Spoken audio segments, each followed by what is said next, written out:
Well, he did it again. Rudy goes on TV yet again, and once again, the White House goes into damage control. We're going to show you what Rudy said and take a look at whether or not he's made things even more difficult for the president. Also, a look at two great leaders who died far too young but accomplished a whole lot before they were tragically killed. Dr. Martin Luther King Jr. and Bobby Kennedy. I'll speak with the author of a new book that looks at their lives and their legacies and what may have been. Then, as John McCain battles brain cancer, the Arizona senator tells us how he really feels about President Trump. We'll take a look at the two men and how Trump's Republican Party is a lot different than the one that McCain has been a leader of for decades. Good evening and welcome to RFL. I'm Richard French. We're going to get into those issues, also debate about Uber going forward, and even a lawmaker has decided not to stand for the Pledge of Allegiance. So we'll have those debates in the second half of the program. But first, he's back. Rudy Giuliani gives another interview, and he gives the White House even more headaches. Once again, Rudy spoke about Stormy Daniels, and once again, he divulged new information, including payoffs potentially to other women that could possibly have occurred. I'm at the point where I'm learning, and I can't prove that. Why did the president deny any knowledge of the payments when, in fact, he had made the payments? I don't know when the president learned about it. Did Michael Cohen make payments to other women for the president? I have no knowledge of that, but I would think if it was necessary, yes. Okay, you'll remember last week Rudy blurted this out, even catching Sean Hannity, who was doing the softball special with him, by surprise. $130,000, I mean, which is going to turn out to be perfectly legal. That money was not campaign money. They funneled it through the law firm. Funneled through the law firm, and the president repaid it. At that point, Hannity gasped. Now, of course, that directly contradicted everything President Trump has said in these denial after denial about the payments. It also caused Trump to throw Rudy right under the bus. Here again, our commander-in-chief. So Rudy knows it's a witch hunt. He started yesterday. He'll get his facts straight. He's a great guy. But what he does is he feels it's a very bad thing for our country, and he happens to do it. When Trump's telling you you got to get your facts straight, you know you're in trouble. Now, Rudy, though, he wasn't done. A lot more to say, including whether or not the president would speak to Mueller. What happens if Robert Mueller subpoenas the president? Will you comply? Well, we don't have to. He's the president of the United States. When I'm facing a situation with the president and all the other lawyers are, in which every lawyer in America thinks he'd be a fool to testify, I've got a client who wants to testify. Please don't. He said it yesterday. Giuliani, though, had more to say. He went on to talk about the Fifth Amendment. Here he is again. Are you confident the president will not take the Fifth in this case? Oh, how could I ever be confident of that? All right, so if Trump does take the Fifth, that would be yet another stunning 180 from Trump. Now, again, the Fifth Amendment is a protected right. But just to remind you what Trump, the candidate, had to say about people who take the Fifth, well, take a listen for yourself. When you have your staff taking the Fifth Amendment, taking the Fifth so they're not prosecuted, when you have the man that set up the illegal server taking the Fifth, I think it's disgraceful. Fifth Amendment. Bob. The mob takes the Fifth. If you're innocent, why are you taking the Fifth Amendment? Pot, meat, kettle. A lot to unpack here, and to help us do so is former federal prosecutor Roland Riopel. All right, Roland, I promise one day we will sit down and we won't have a fire hose of insanity, but let's start off with your good friend Rudy Giuliani, okay? So, oh my gosh. Well, let me ask you, forget about that he's volunteering a lot of information that typically is not helping a client, but the idea that a president is above the law, and if he gets a subpoena because he's the president, he doesn't have to recognize it, is that how the law works? No. In fact, in the Watergate case, that type of procedure was tested to some degree. It was a subpoena for documentation in the form of the Butterfield tapes rather than a subpoena for actual testimony. But President Nixon tried to quash that subpoena, arguing that as president, I shouldn't be subjected to this.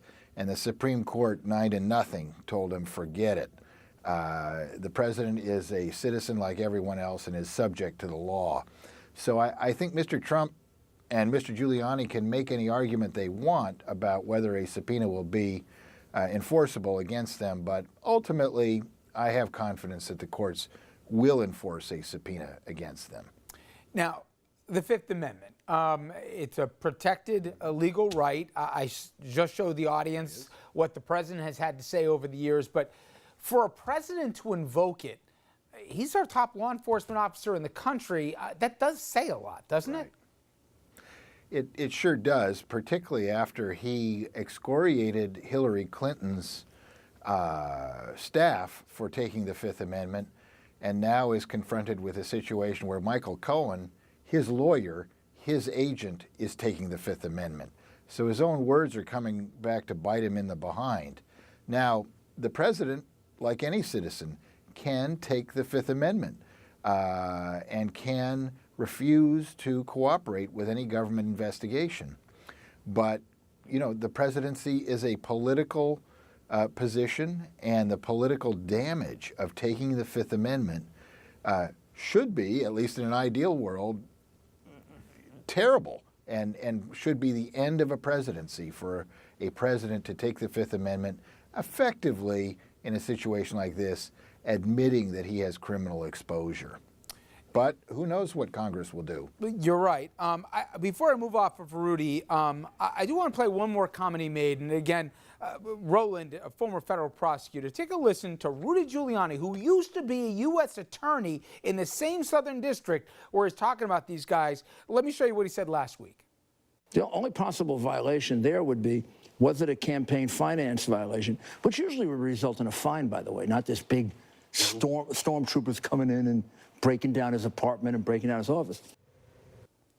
Stormtroopers, and as I said last week, for any of our younger generation, we're not talking about Star Wars here. The stormtroopers were the Nazis.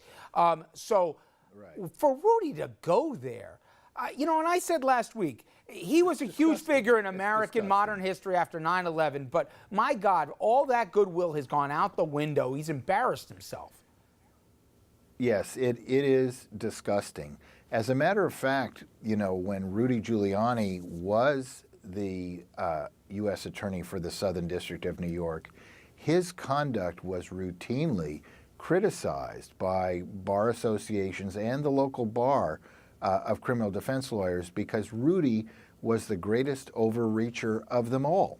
He was a guy who would arrest white-collar criminal defendants who had agreed to surrender by dragging them out of their house at 6 o'clock in the morning rather than permitting them to surrender themselves. He was known as the great sort of self-promoter by this kind of conduct, and for him now to describe what Michael Cohen himself has described as polite treatment, for him to describe it as stormtroopers is outrageous. It really is, and it's wrong, and it damages our democracy when he does that. Well, also what I thought damaging was what the president tweeted about Bob Mueller. I want to share with the audience one of the many tweets the president fired off this weekend. President said it's a rigged system. They don't want to turn over documents to Congress. What are they afraid of? Why so much redacting? Why such unequal justice? At some point, I'll have no choice but to use the powers granted to the presidency and get involved. Yet another broadside at the Justice Department. I don't want to take us afield here, but he obviously had Nunes go after Sessions today and threaten to embarrass him on the floor.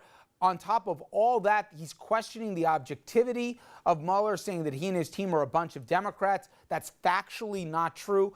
But I think this new normal that we've kind of inured ourselves to, for a president to say that about Bob Mueller, first of all, has got an unimpeachable credentials here, and then to go over the whole Justice Department, my God, Roland, what we've gotten used to. Yes, and Richard, what's going on here is what you and I have been sort of watching and discussing for a year now. Mr. Trump, with Rudy Giuliani's help now, is fighting a public relations war as part of his political war. And what he understands is that he will lose the legal battle. He will lose. In the long run, Congress is going to find and be informed by Mr. Mueller of conduct that is probably, we can't even imagine how bad it really is.